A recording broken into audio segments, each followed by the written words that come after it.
ബിസ്ക്കറ്റുകൾ ഇഷ്ടമല്ലാത്തവർ ചുരുക്കമായിരിക്കും. പല ആകൃതിയിൽ, പല ഫ്ലേവറുകളിൽ, പല നിറങ്ങളിൽ ഇന്ന് ബിസ്ക്കറ്റുകൾ ലഭ്യമാണ്. എന്നാൽ ചില ബിസ്ക്കറ്റുകളിൽ നിങ്ങൾ ചെറിയ സുഷിരങ്ങൾ കണ്ടിട്ടുണ്ടാകും.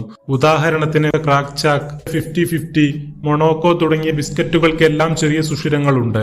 എന്തിനാണ് ഈ ബിസ്ക്കറ്റുകൾക്ക് സുഷിരങ്ങൾ എന്നറിയാമോ? ഭംഗിക്ക് വേണ്ടിയാണ് ഈ സുഷിരങ്ങൾ എന്നാണ് നിങ്ങൾ ധരിച്ചിരിക്കുന്നതെങ്കിൽ നിങ്ങൾക്ക് തെറ്റി. ഇത്തരം ബിസ്ക്കറ്റുകളിലെ ദ്വാരങ്ങളെ ഡോക്കർ ഹോളുകൾ എന്നാണ് വിളിക്കുന്നത്.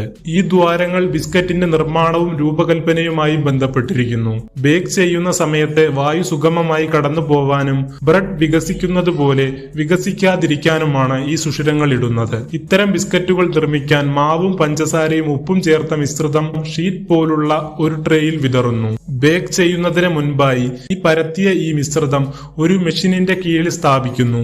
ഈ യന്ത്രമാണ് മാവിൽ ആവശ്യമുള്ള സുഷിരങ്ങൾ ഇടുന്നത്. ഈ സുഷിരങ്ങൾ ഇല്ലാതെ ബിസ്ക്കറ്റ് ബേക്ക് ചെയ്യാൻ ശ്രമിച്ചാൽ കൃത്യമായ ആകൃതിയിലല്ല ബിസ്ക്കറ്റ് തയ്യാറാവുക. ബിസ്ക്കറ്റ് മിശ്രിതം തയ്യാറാക്കുമ്പോൾ തന്നെ അത് വായുവിൽ കലർന്നിട്ടുണ്ടാവും.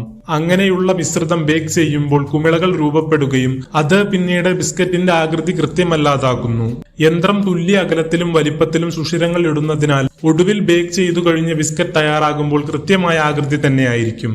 ബിസ്ക്കറ്റിൽ ദ്വാരങ്ങൾ ഇടുന്നതിനുള്ള കാരണം ഇതാണ്.